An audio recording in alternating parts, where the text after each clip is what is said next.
Hello everybody, welcome to this video. I will show you how to fix Spotify no sound problem. So you don't need to open your Spotify, guys.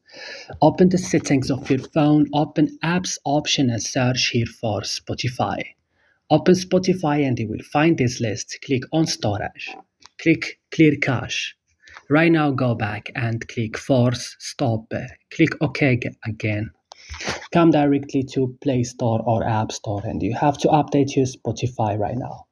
Then what you should do, restart your phone and then you will see that your problem has been solved without any problem. That's all. Don't forget to like and subscribe in our channel and